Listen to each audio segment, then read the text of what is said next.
বাড়িতে হঠাৎ করে ননদের ছেলে বেড়াতে আসায় হাজবেন্ডকে বললাম, যাও তাড়াতাড়ি একটু চিকেন নিয়ে এসো। অমনি ভাগনাটা বলে, মামা তুমি চিকেন আনতে যাচ্ছ, আমার জন্য একটা লেগ পিস এনো, মামি আমায় ফ্রাইড লেগ পিস বানিয়ে দেবে। হাজবেন্ড ওদিকে বাজার বেরোতেই আমি আর ভাগনা রসুন ছাড়াতে বসলাম।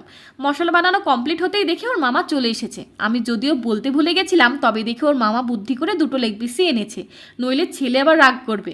চিকেনটা রান্না বসিয়ে লেগ পিস দুটো ফ্রিজে রেখে ভাগনাকে বললাম, এখন তো ভাত খাবে, তবে লেগ পিসটা বিকেলেই বানিয়ে দেবো। কোনো রকম জেদ না করে গুড বয়ের মতো বলে, আচ্ছা মামি। ওদিকে ভাত খেতে বসে দেখে বেচারা মাংস কামড়ে খেতেই পাচ্ছে না। কী রে বাবু, তুই যে আমার কাছে লেগ পিস খেতে চাইলি, ছোট ছোট মাংসের পিসগুলোই তো খেতে পাচ্ছিস না। কি করবো মামি, সব দাঁতগুলো উঠে গেল যে। মামি, তবে কি তুমি আমায় লেগ পিস ফ্রাই করে দেবে না? কেন দেবো না, গিয়ে চুপটি করে ঘুমিয়ে পড়, আমি দেখছি কি করা যায়।